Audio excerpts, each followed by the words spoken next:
मैं रेखा नथवाल, आप देख रहे हैं उत्तराखंड संवाद लाइव। जितेंद्र कुमार गुप्ता हमारे साथ में मौजूद है। सबसे पहले तो मैं बहुत बहुत शुभकामनाएं देना चाहूँगा, बहुत बहुत शुभकामनाएं आपको। आप अध्यक्ष पद की दावेदारी कर रहे हैं, तो किस प्रकार आपका यहाँ पर प्रचार प्रसार चल रहा है? जो मेरा प्रचार प्रसार है हम सब कुछ कर रहे हैं और हमारी आम जनता मिलकर कर रही है। तो हम लगातार लोगों से गेट टुगेदर मिल रहे हैं, घर घर जाके मिल रहे हैं, डोर टू डोर मिल रहे हैं और अच्छा रिस्पॉन्स है हमारा इस बारे में। तो पसंद कर रहे हैं कि उनके बीच में से कोई आदमी उठकर चुनाव लड़ रहा है, क्योंकि अभी तक जो ट्रेंड हुआ चल रहा था यहाँ का कि बड़े उद्योगपति जो पैसे वाले लोग हैं वही चुनाव लड़ा करते थे। लेकिन यह है कि पहली बार इस तरह से गरीब तबके से उठकर एक आदमी लड़ रहा है, तो उनको भी लग रहा है कि हमारे बीच में से कोई आदमी लड़ रहा है, तो उन्हें अच्छा लग रहा है इस बात पर और काफ़ी समर्थन भी लोग दे रहे हैं। तो हमको बहुत अच्छा लग रहा है, हमें खुद भी गर्व महसूस हो रहा है कि हमने आम आदमी से उठकर और ये लड़ाई को अपने हाथों में लिया है। हम उनके जो मुद्दे हैं उनको जमीनी स्तर से उठाएं और उनको लड़ें और उनका एक निर्णायक स्तर पर पहुँचे। जैसे आप पहले भी सामाजिक कार्यकर्ता के रूप में कार्य कर चुके हैं, तो आपके माध्यम से इस क्षेत्र में क्या क्या विकास के कार्य हुए? विकास के कार्य में पहले तो मैं आपको बताऊँ कि जो ये तोहफा हमें सरकार ने दिया है कूड़े घर का, इसने जो यहाँ के आबो हवा को खराब कर दिया है। जो उत्तराखंड है यहाँ जल जमीन जंगल से ही पहचाना जाता है, लेकिन ये जब से कूड़ा घर बना है यहाँ पर बहुत सारी बीमारियाँ पैदा हो रही हैं और यहाँ तक कि जो गर्मी का मौसम में लोग खिड़कियाँ बंद करके घर के अंदर रहते हैं क्योंकि जो बदबू है वो असहनीय है। तो हमको गर्मियों में भी खिड़कियाँ बंद करके रहना पड़ता है। या कोई मेहमान आता है उसको भी शादी ब्याह में तो उसे भी लगता है कि कितनी गंदी जगह यहाँ रह रहे हैं। तो सबसे ज़्यादा जो खराब स्थिति जो इस कूड़ा घर ने खड़ी करती है। हम अब जो आम जनता ये जो आंदोलन है 8.5 साल से लड़ रही है, लेकिन इसका अभी तक कोई सॉल्यूशन नहीं निकल पाया है। लेकिन हम देखते हैं कि जो आम जनता जब आंदोलन लड़ रही थी तो कोई भी नेता जो बड़ा स्तर का नेता है वो आंदोलन में जनता के साथ में नहीं उतरा। सब नाम मात्र के लिए आए, लेकिन किसी ने इस आंदोलन को ना तो लीड किया है ना उनके साथ भी दिया जनता का। इस पूरी आंदोलन को हम सब जनता ने मिलकर ही लड़ा है। तो इस तरह से हमारे बीच में से भी ये बात आई उठकर, जब हम सब आंदोलन लड़ सकते हैं, आम जनता आंदोलन लड़ सकती है, तो आम जनता चुनाव के लिए लड़ सकती है। यहीं से वो हमारे मन में वो बात आई कि आम जनता के रूप में अगर मेरा भाई कोई उठता तो मैं उसका समर्थन करता, लेकिन जब कोई दूसरा भाई नहीं उठा तो फिर मुझे लगा कि मुझे ये बागडोर अपने हाथों में लेनी चाहिए और मैं इसलिए लड़ा और मैंने अध्यक्ष पद की दावेदारी की है। आपका जो क्षेत्र है ये सैलाकुनी का क्षेत्र है, यहाँ पर जो आम पब्लिक है जिस चीज़ से मोड़ा कूड़ादान की समस्या है उससे जनता बहुत परेशान है, तो उसके लिए क्या करेंगे फिर आप अगर चुन के आते हैं?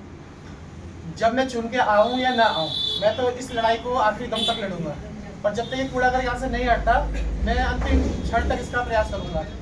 मेरा ये उद्देश्य है कि अगर जब मैं लड़ के आता हूँ और जीत के आता हूँ तो दरअसल मेरे पास एक सरकारी ताकत आती है। उसके बाद जो सुप्रीम कोर्ट की गाइडलाइन है, जो सुप्रीम कोर्ट ने गाइडलाइन दे रखी है कि इस गाइडलाइन के अनुसार ही कूड़ा घर चलना चाहिए, मैं उस गाइडलाइन के अनुसार इसको बिल्कुल बंद करने की कोशिश करूँगा। ये कूड़ा घर जो है संवैधानिक जो वो है कानून है उनका उल्लंघन कर रहा है। ये आज से ही नहीं कि जब से बना है, ये बना ही इलीगल रूप से है यहाँ पर। तो मैं चाहूँगा कि इससे जैसे मैं आऊँगा सबसे पहला मेरा ये काम रहेगा कि इस शीशमबाड़ा कूड़ा घर पर प्रतिबंध लगाया जाए, इसे बिल्कुल बंद करवाया जाए। तो मेरा जो प्रयास यही रहेगा शीशमबाड़ा कूड़ा घर को बंद करना। दूसरा जो मेरा मुद्दा है जमीन के मालिकाना हक का मुद्दा है। पूरे पहाड़ों से भी और प्लेन से भी कई जगह से लोग आ रहे हैं सैलाकुनी उत्तराखंड में, तो यहाँ पर वो छोटा मोटा अपना घर बना के किसी तरह से घर बना रहे हैं और रह रहे हैं। सरकारों ने उन्हें बिजली की सप्लाई दी लीगल रूप से और सड़कें बनाई, पानी के कनेक्शन दिए और वो काफ़ी लंबे समय से यहाँ पर रह भी रहे। अभी तक तो कोई विपत्ति नहीं थी। अब सरकार कह रही है कि उनको ये इलीगल है, इनको हटना चाहिए। जब उन्होंने ये मकान बनाया उस समय सरकार ने क्यों नहीं बोला कि इलीगल है आप ना बनाइए? उस समय तो सरकार ने कोई सपोर्ट नहीं किया उनका। उस समय तो सरकार ने कनेक्शन दिए, नेताओं ने भाषण दिया अगर वहाँ पर, लेकिन आज वो सरकार कह रही है वो इलीगल है। तो मेरा जो पहला प्रयास रहेगा कि जो जनता है उसको जमीन का मालिकाना अधिकार मिले, जिस जमीन पर वो रह रहे हैं उसके कागज पत्र बना के दिए जाए ताकि उनके बच्चों के भी कागज बने, सर्टिफिकेट बने, वो बच्चे कंपटीशन के तैयारी वो कर रहे हैं उनकी नौकरियां लगे। तो मेरा पहला प्रयास रहेगा कि उनको कागज बना के दिए जाए, जमीन का मालिकाना अधिकार दिया जाए। और अगर सरकार को ये भी लगता है कि नहीं वो बहुत बिल्कुल नदी श्रेणी में चली गई है ज़मीन, तो सरकार को पहले उनको एक सरकारी आवास बना के देना चाहिए इसी क्षेत्र में, ताकि उनको रहने की व्यवस्था हो पाए। जब वो वहाँ पर शिफ्ट हो जाए उसके बाद हम उनको दूसरी हटा सकते हैं वहाँ से। लेकिन जब तक आप उसको कोई व्यवस्था नहीं देंगे तो इस तरह से आपको हटाना तो गलत बात है। मेरा दूसरा प्रयास ये रहेगा कि आप जमीन का मालिकाना अधिकार दें उनको। और मेरा तीसरा जो सबसे बड़ा मेरा मुद्दा है, मैं चाहता हूँ कि ये जो क्षेत्र है हमारा, ये नशा मुक्त हो। ये पहले से ही एक बहुत ही खूबसूरत राज्य रहा है और इसमें कभी नशे का इतना चलन नहीं था। लेकिन ये है कि जो सरकार की ढील है, मैं तो कहूँगा ये निकम्मी सरकार की जो लापरवाही है, इस कारण से हमारे उत्तराखंड का मासूम जनता है जो है नशे की चपेट में जाती जा रही है। तो मैं ये चाहूँगा कि सबसे पहले सरकार पे दबाव बनाकर आम जनता में जागरूकता फैलाकर दी, जैसे हम पहले भी करते आ रहे हैं, कि जागरूकता फैलाकर इस नशे को कम से कम हमारे बच्चों से दूर किया जाए। क्योंकि ये बच्चे हमारे ये जो नशा है हमारे बच्चों के भविष्य को भी खा रहा है, हम सबके भविष्य को। सामने वाली पार्टियां काफी दमदार है, तो क्या कहना चाहेंगे आप, क्या बराबर की टक्कर दे पाएंगे उन्हें? देखिए, जो दमदार वाली बात कही जाएगी, दमदार का दो स्तर है।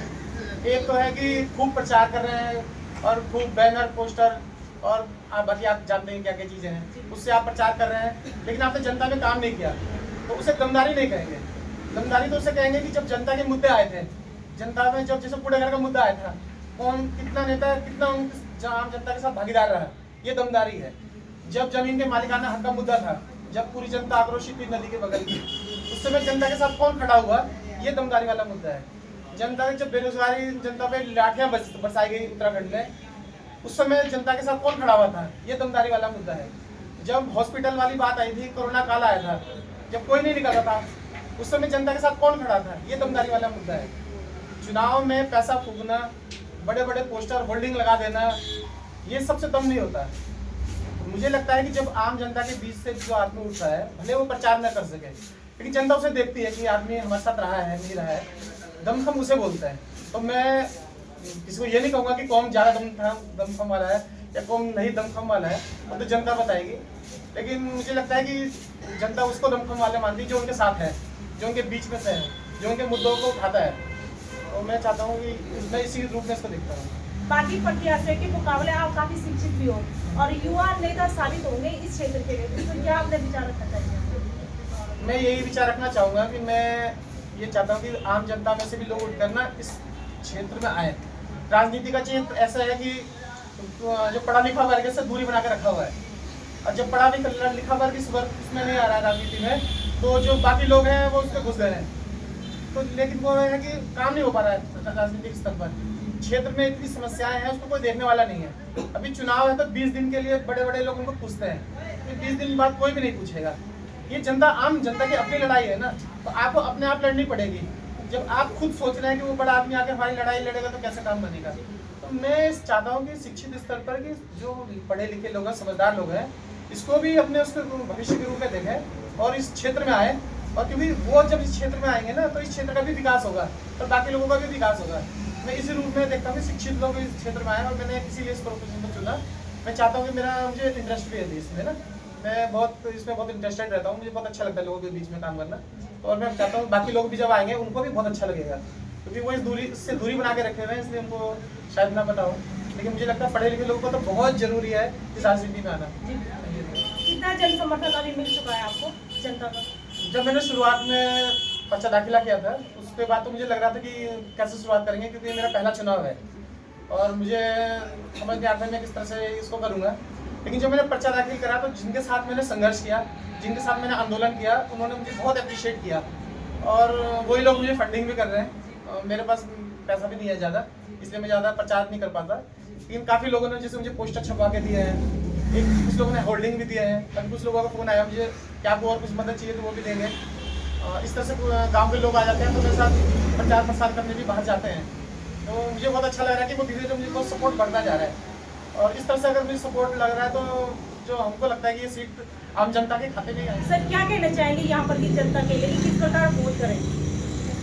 वोट डालना जनता का अधिकार है और जनता को इसका इस्तेमाल जरूर करना चाहिए। वोट जनता को जरूर डालें, उसे जो प्रत्याशी ठीक लगता है उसको वोट डालें। और मैं चाहूँगा मेरा जो चुनाव चिन्ह है उड़ता हुआ जहाज है, अगर आप मुझे मौका देते हैं तो जो मैंने ये 16 वादे करे हुए हैं अपने घोषणा पत्र में, मैं इनको पूरा करने की पूरी कोशिश करूँगा। और मैं चाहूँगा कि अगर मुझे आप मौका देंगे तो मैं अपने 16 के 16 जो वादे हैं उनको जरूर पूरा करूँगा। बस इसी के साथ करूँगा। यहाँ की जनता से मैं भी निवेदन करूँगी कि एरोप्लेन का ये निशान पे वोट डालें और लिखे और शिक्षित और युवा नेता को ही चुने आप। जितेंद्र कुमार गुप्ता के समर्थन में काफ़ी यहाँ पर जनता एकजुट हो रही है कि मैं जनता से पूछने का प्रयास करूंगी कि उनके साथ कितने समर्थन में खड़े हैं। यहाँ पर सर भी मेरे साथ में है, क्या कहना चाहेंगे उनके समर्थन में आप देख सकते हैं उसके साथ जन समर्थक है, बहुत ज़्यादा उनको उत्साह है और लोग इस बार चाह रहे हैं कि बदलाव करना, और बदलाव में है कि ये जो युवा हमारे बीच का है, पढ़ा लिखा है और ये हमेशा संघर्षों में रहा है। और इस बार दूसरी बात है कि लोग जो है इसके पास पैसा भी कम है, परंतु इसमें जो जनता का इसको समर्थन है वो भरपूर मिल रहा है और ये ज़मीन से जुड़ा हुआ है। हम लोग जो सब लोग आए हैं, अब ये देख लीजिए जो इसके साथ कार्यकर्ता लगे हुए वो घर से खाना खा के आ रहे हैं, यहाँ तक है कि चना अपनी जेब में ला रहे हैं, चना खा के भी पर प्रचार कर रहे हैं। इस बार सबने मन बना रखा है कि इस बार जो हमने अध्यक्ष पद पे जितेंद्र कुमार गुप्ता को बिठाना ही बिठाना है। मतलब सामने वाले पार्टी को बराबर की टक्कर दे पाएंगे? टक्कर क्या, बहुत अंतर से उनको हराएंगे, ये हमारा विश्वास है। ये टक्कर नहीं है तो सीधा सीधा कह दो एक तरफा है। इनको जो प्लेन मिला है वास्तव में इनको कोई पकड़ नहीं पाएगा। इनकी जो स्पीड है वो इतनी स्पीड है, वो स्पीड सिर्फ इसलिए है कि जनता इनके साथ है। और ये जो आज तक कभी देखो जितने भी आंदोलन यहाँ पे सेलाकुई में हुए हैं, कोड़ा आंदोलन हुआ, जो जमीनों का तोड़ने पुलिस पहुंची उसका आंदोलन है, सब आंदोलनों में बढ़ चढ़ के भाग लेते हैं और हमेशा गरीबों के साथ खड़े रहते हैं। मतलब एक किस्म से मान लो कि ये गरीबों के मसीहा हैं, पूरी रात दिन हमेशा सेवा में उपस्थित है। ये असली समाज सेवी हैं, इसलिए सब जनता इनके साथ है। और हम चाहते हैं इस बार जो है सभी से हम अपील कर रहे हैं कि एक ऐसे युवा नेता को आप जिम्मेदारी सौंपे तो शायद इस सेलाकुई को बहुत आगे तक लेके जाएंगे। क्या लगता है आपको चुन के आने के बावजूद अपने बातों पे खरे उतरेंगे? हाँ बिल्कुल उतरेंगे, क्योंकि कारण क्या है, क्योंकि आप इनका देखिए जो पहले जो भी चुनाव लड़ रहे हैं वो सब पहले जनप्रतिनिधि रह चुके हैं, कोई जिला पंचायत रह चुका है, कोई प्रधान रह चुके हैं, तो उन्होंने कहीं ना कहीं उन्होंने अपने वादे पूरे नहीं करे, इसलिए जनता का मोह भंग हुआ है। ये इस बार पहली बार चुनाव लड़ रहे हैं और हमें पूरी उम्मीद है कि अपने वादों पर पूरा खरा उतरेंगे। अगर नहीं उतरेंगे तो 5 साल बाद हम इन्हें भी उतार देंगे। ये तो कोई 60 साल की नौकरी तो नहीं है, ये तो 5 साल है। 5 साल बाद अगर हमें उम्मीद है कि हमारा कैंडिडेट जो है वादे भी पूरे करेगा, इसका विकास भी करेगा और क्षेत्र में ऐसे युवा जो आए हैं पढ़े लिखे, क्योंकि युवा जो है जो पढ़े लिखे राजनीति से दूर जा रहे हैं, परंतु इन्होंने यहाँ पे हमारे सेलाकुई का सौभाग्य है कि ये जो हमारा जनप्रतिनिधि है, जो कैंडिडेट है, ये पछुआ धुन में सबसे ज़्यादा पढ़ा लिखा है। यानी कि हरबटपुर विकास नगर में जो अध्यक्ष पद के उम्मीदवार हैं उनमें सबसे ज़्यादा पढ़ा लिखा है। तो हमारा तो सौभाग्य है कि हमारे को इतना पढ़ा लिखा उम्मीदवार मिला है। तो आप काफ़ी सपोर्ट में उनके खड़े हुए हैं, तो क्या कहना चाहेंगे यहाँ पर के वोटर के लिए? हम तो सभी से अपील करेंगे कि इस बार मौका है आपको और ऐसे आदमी को आपको जिताना चाहिए जो हमेशा आपके लिए संघर्ष करता रहा है, सबके लिए काम आता रहा है। अगर ऐसा इंसान जीत के जाएगा तो आपकी बातों को रखेगा, इस क्षेत्र का विकास करेगा। और हम तो चाहते हैं कि युवा है और ऐसे युवाओं को आगे, क्योंकि आप देखें माननीय मोदी जी का भी यही नारा है कि युवाओं को आगे आना चाहिए। तो जब मोदी जी कह रहे हैं युवाओं को आने जाए, तो हमने तो युवा कैंडिडेट खड़ा करा है, आपके सामने सबसे ज़्यादा युवा है। हम तो चाहते हैं युवाओं को वोट देके और इसे विजयी बनाए और पूरी जनता से हम तो यही अपील करेंगे और अपील करने आए, हम तो मांगने आए हैं। और देखें मांगने वाले को खाली नहीं बेचता, तो स्वाभाविक है कि हम बहुत अच्छे अंतर से वोटों से हम जीतेंगे। बहुत बहुत धन्यवाद। हम भी चाहते हैं कि आपका कैंडिडेट वो जीत के आए और यहाँ पर की जो जनता की उम्मीद है उन्हें पूरा